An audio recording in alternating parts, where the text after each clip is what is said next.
Hello, welcome to this edition of the Beacon Hill Report. I'm Jim Marshall of the New Bedford Cable Network. We are in September, and we are joined by State Representative Tony Cabral today. Thanks for coming in. It's your turn in the rotation. You get it going here to start the fall. Welcome. So thanks for coming in. I know Thank you for inviting me again. Appreciate it. Primary election is over. Yes. You ran unopposed. Is it hard to? First of all, congratulations. Thank you. Is it hard to? Obviously, you run unopposed, but from your standpoint, you can't take anything for granted. So how is it campaigning, or how is doing an election where you have no opposition? What is your thoughts as you go through the process? I've never taken anything for granted. Obviously, I stay very visible. We do some visibility. We do sometimes some robocalls. Sometimes we do some knocking on doors in specific neighborhoods. So I will continue doing that until November 5th for the finals, even though I don't have an opponent in the finals as well. But I think that's important to stay engaged with the voters and with those who live in my district in particular, but in the city as overall. Yeah, because you don't know. I mean, you just don't know what could happen, 5 weeks from now on November 5th. I mean, like I said, there's nobody on the ballot against you, but as you said, you can't take anything for granted, really, especially this day and age. You can't and you shouldn't.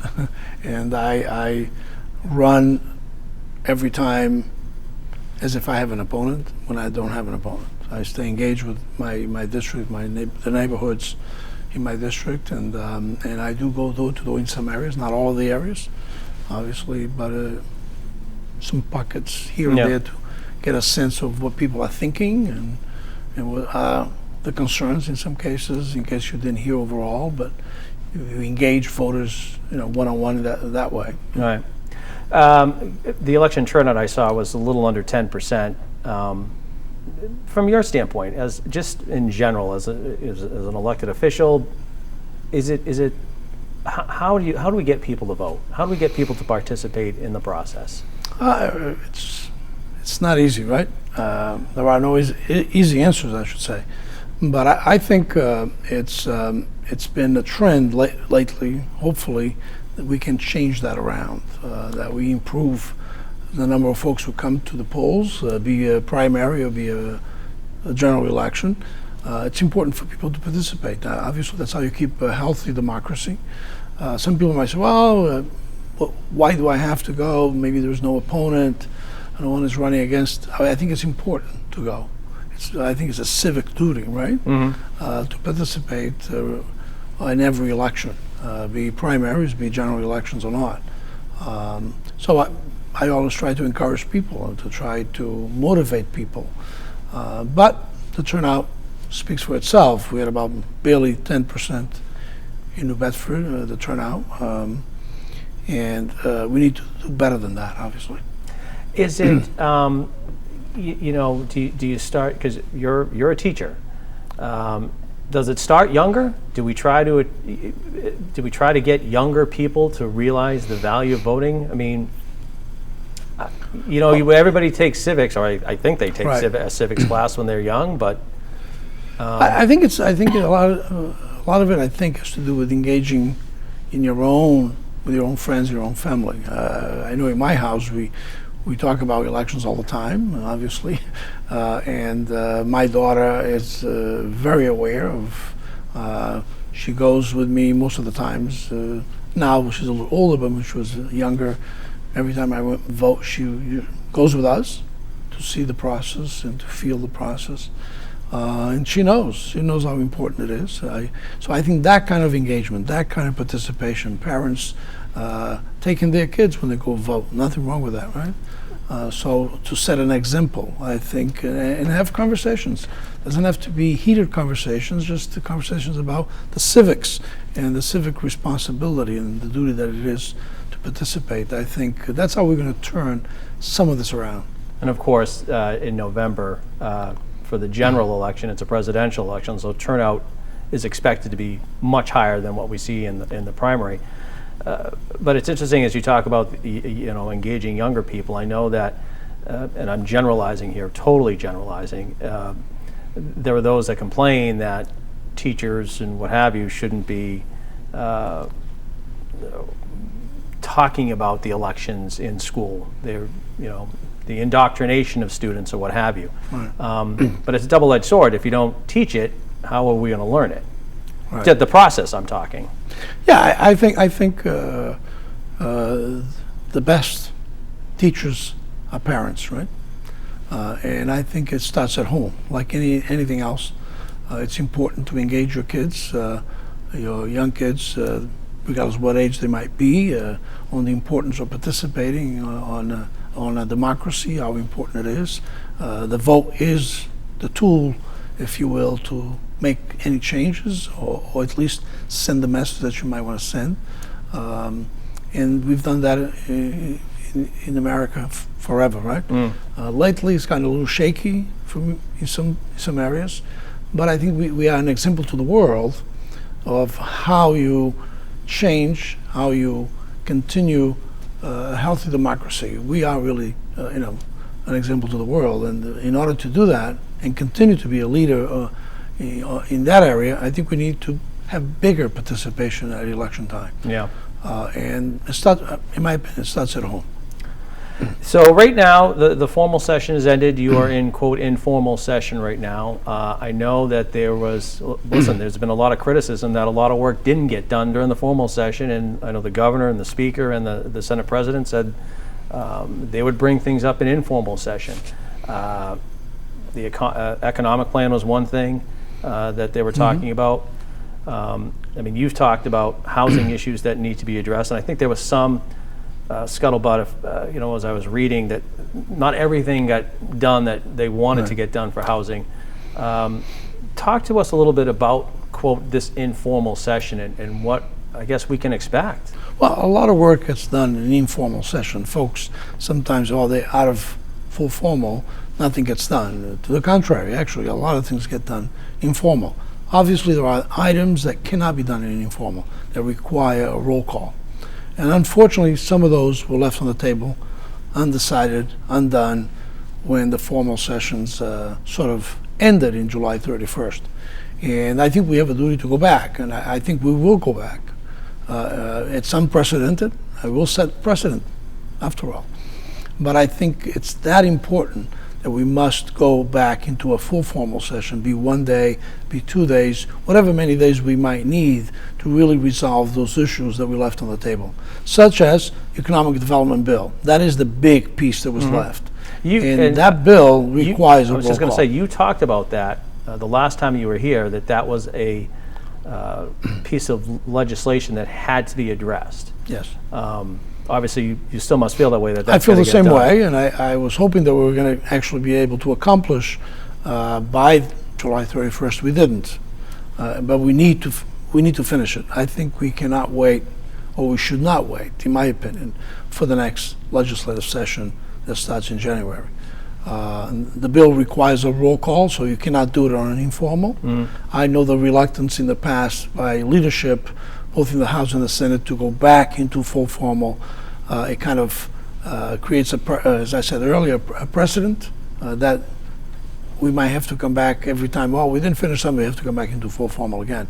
I don't think that's a good thing to do on a regular basis. I think we can suspend the rules in this particular case.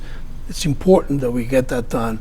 It's a priority. In that bill also, there are some priorities of the governor, and the governor feels that needs to be done, and I think we ought to make sure that she has those priorities to work with.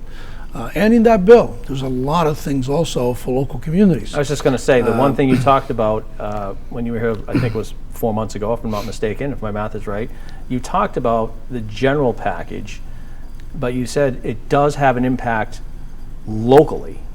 And I don't know if the legislation's changed at all, but I would still imagine that there is, things that New Bedford residents, your constituents, it's going to impact them. Yes. If we get it passed. Absolutely. There are the overall package. There are so many tools for the governor to use that will help the state overall and will help New Bedford as well. But there are specific amounts of funding that is, call it earmarking or otherwise. It is, in a way, earmarking for specific investment projects in New Bedford. For example, I was able to secure in that bill $5 million authorization for the new investment for the expansion of the William Museum, as an example. The other one is an authorization of $3 million for the YM, because they are in this capital campaign to also expand and fix and update the YM, and we sort of a smaller earmark in the sense of an authorization for also the Israeli Maritime Heritage Society for their expansion, because they provide an important cultural and maritime activity here in the city and in the South Coast overall, with international ties. So I think it's important that we provide some kind of ability for funds to be invested in those activities. That's just to give you 3 examples. Right. There are others. So what, from your standpoint then, why, I mean, we can't go back and say why didn't it pass it, but what would be the holdup for it not getting to the floor of the House right now? Well, there are, as you know, the House passed its version. The Senate has a separate, technically separate version with things that we didn't put in the House. So some of them, I believe, don't need to be in that bill to get done. They could be done alone, as separate. But there was a feeling on the Senate side, I'm assuming at this point, that the only way to get those done is put into that same bill, because they knew the bill needs to get done, right? Or had to be done by the 31st. So if something is moving, you attach other stuff to it to make it happen. For example, the soccer stadium in Everett, for example, right? That's on the Senate version. It's not on the House version. But that's a big decision. That's a big issue that needs to be debated and needs to be looked at carefully to see if that package is the right package to accomplish that. Not just because half a dozen people want that done, but is it the right place? Is it the right package? Is it the right investment? How much investment does it require on the part of the state? I know many years ago we had a debate around the Gillette Stadium, right? I don't know if you remember. The Crafts wanted also the state to put in money for which didn't happen.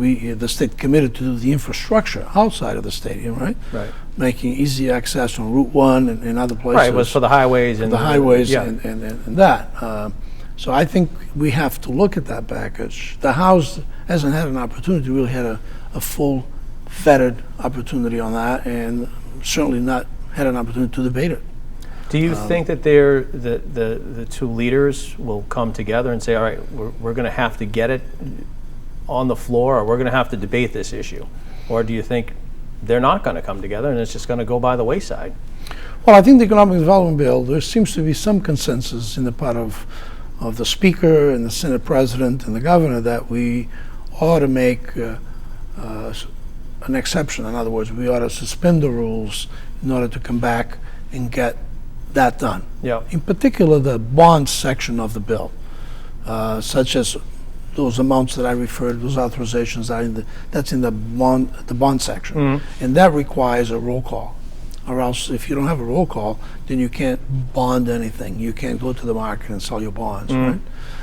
So at least that piece, and that is the majority, the biggest piece of that bill, is the bond authorizations for specific projects or for overall strategy on economic development. So, for example, I mean, the governor had believes that we ought to reinvest additional money on biotech and pharmaceuticals, so we can continue to be the leader in that area.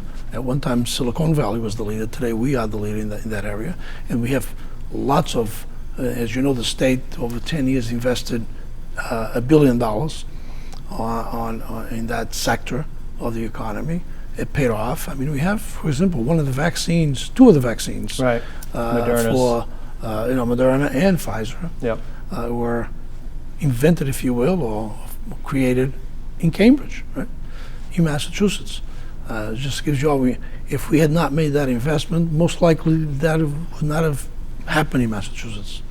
And that's important investments. Also, the governor wants, also on that bond section, for not so much technology around climate issues.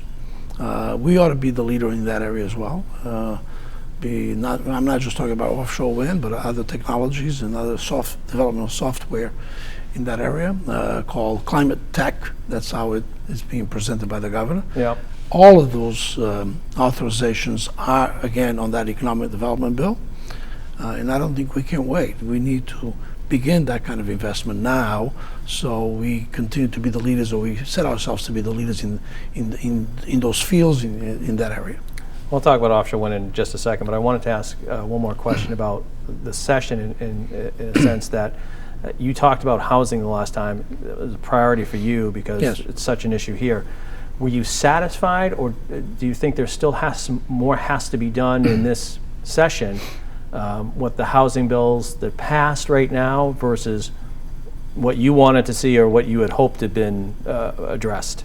No, I think we are in good shape in terms of that bill that we passed, the housing bill that we passed. It is over $5 billion worth of investment over the next 5 to 10 years. Obviously, we can't build housing in 1 year or 2 years. Right. It's a process, but it's important to have the mechanism, the tools, and also the funding necessary to create the right incentives. And in that bill, again, we have specific programs for the city of New Bedford to be able to do besides the overall package, right? The overall package has about $2 billion of authorizations for public housing, for example. We have not invested. We have about 200 some odd housing authorities throughout the state, including ours in New Bedford Right. and Dartmouth and so forth.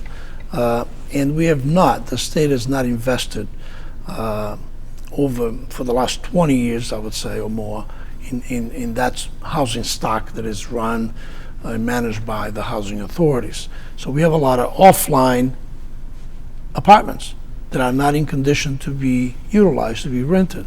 So just those alone across the state, bringing them back online by investing, upgrading, and renovating those needed apartments, it's going to begin to make a difference as well, especially on the waiting list.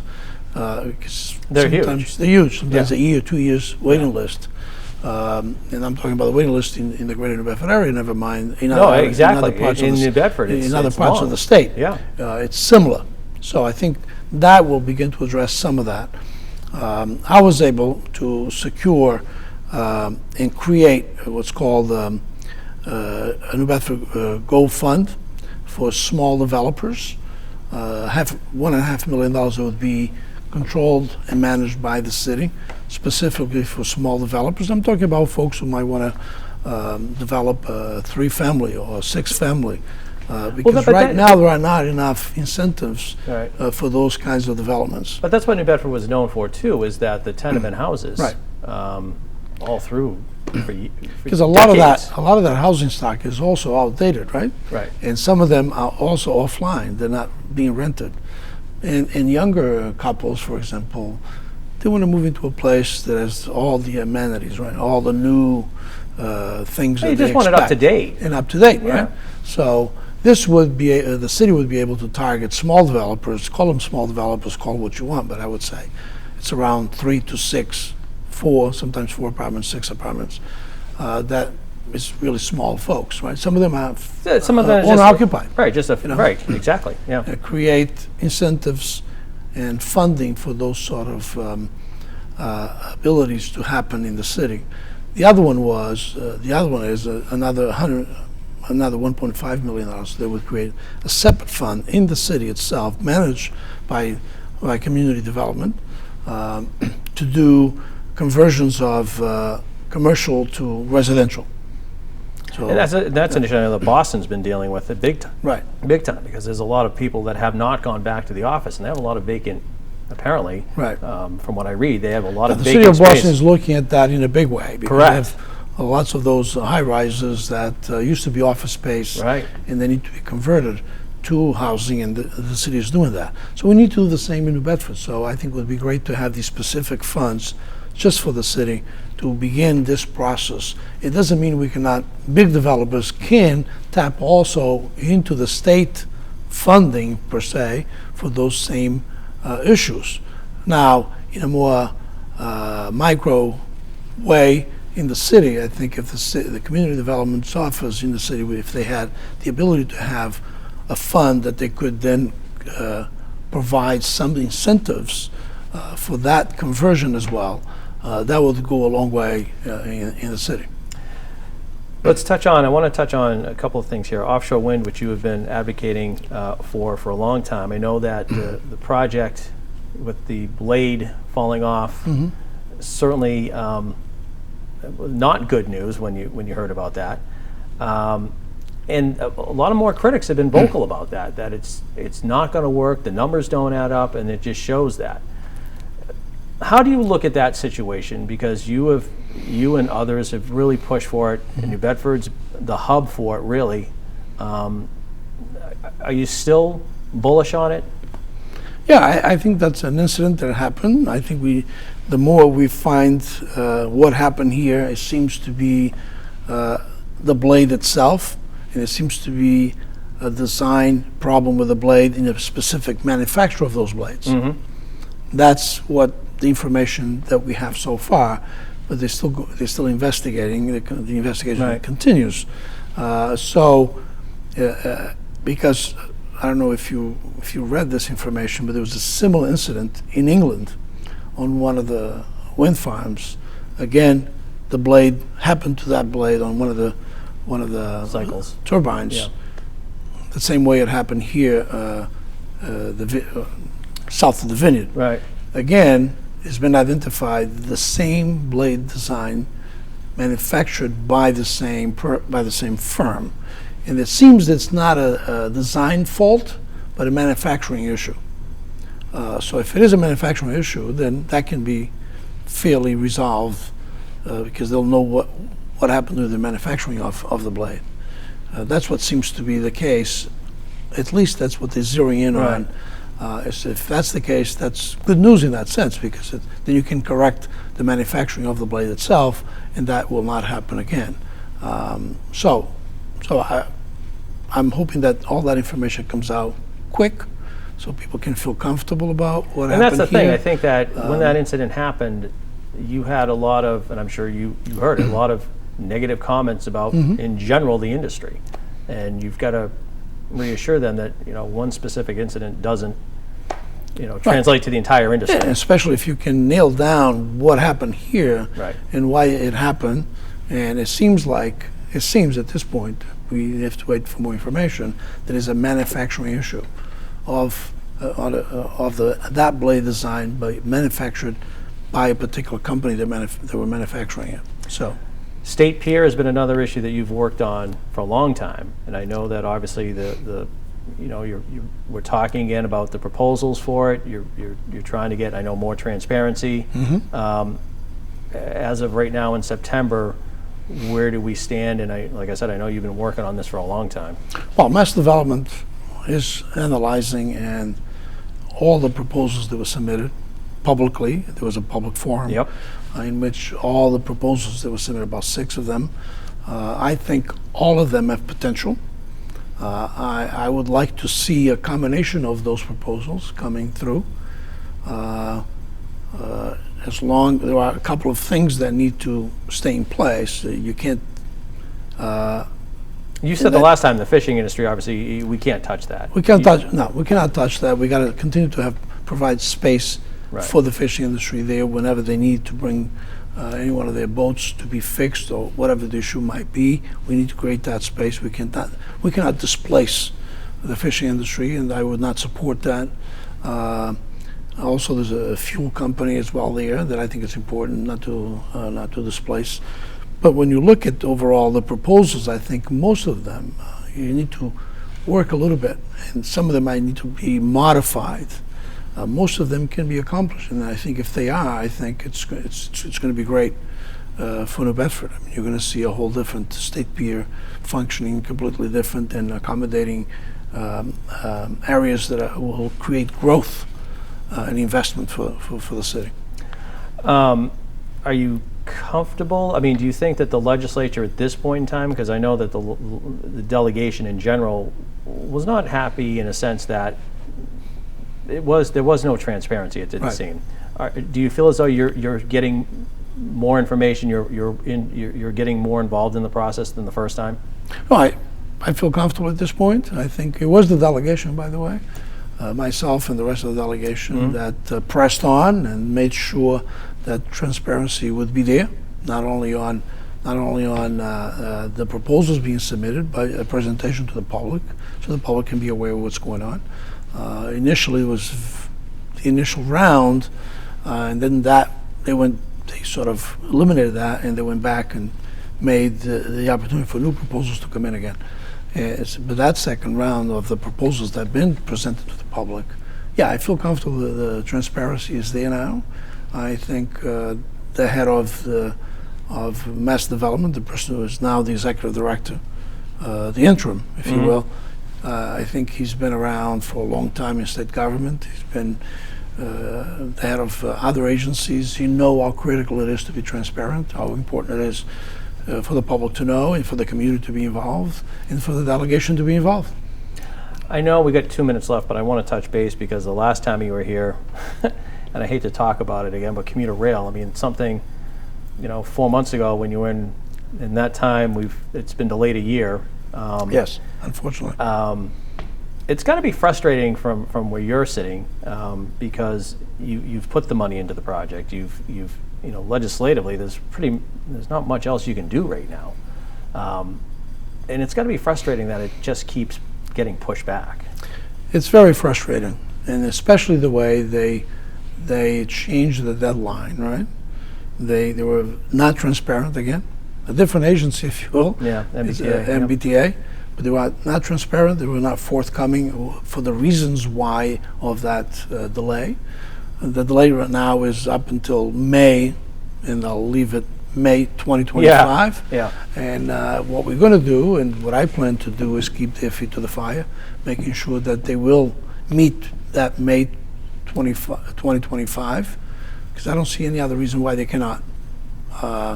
Initially, they came out saying there was the person responsible to manage that project caused the delay. They apparently changed that person. They let go of that person, brought on a new person. And then the second issue was all the safety runs that are required by the federal government to be done before you actually put people in the trains to start rolling and actually start the process, the actual running of the commuter rail. So that's the two main reasons anyway, that it was given to us after lots of questions, lots of pressure on them for them to come out and tell us what's going on here, right? And after working on this along with other members of the delegation for over 30 years on this project, you know that. That's long, yeah. All of us have been pushing and advocating, making sure that the money would be there, making sure the commitment was there. We finally got from Charlie Baker, Governor Baker, a complete full commitment. You got to give him credit. I mean, doesn't matter if he's a Republican or not. You got to give credit to him in that sense. Yeah. He came out initially was against the project, if you remember the first time he ran, and then when he ran the second time and won, committed himself to the project, made a full commitment, and it was there. When you make a full commitment, you got to make sure the funding is there as well. And we gotta stop there, but we'll get that in May. Hopefully, the next time you're on too. That's going to do it. Thanks for coming in. Well, thank you very much. That's going to do it for this edition of the Beacon Hill Report. I'm Jim Marshall, the New Bedford Cable Network. Thanks for watching, and we'll talk to you again soon.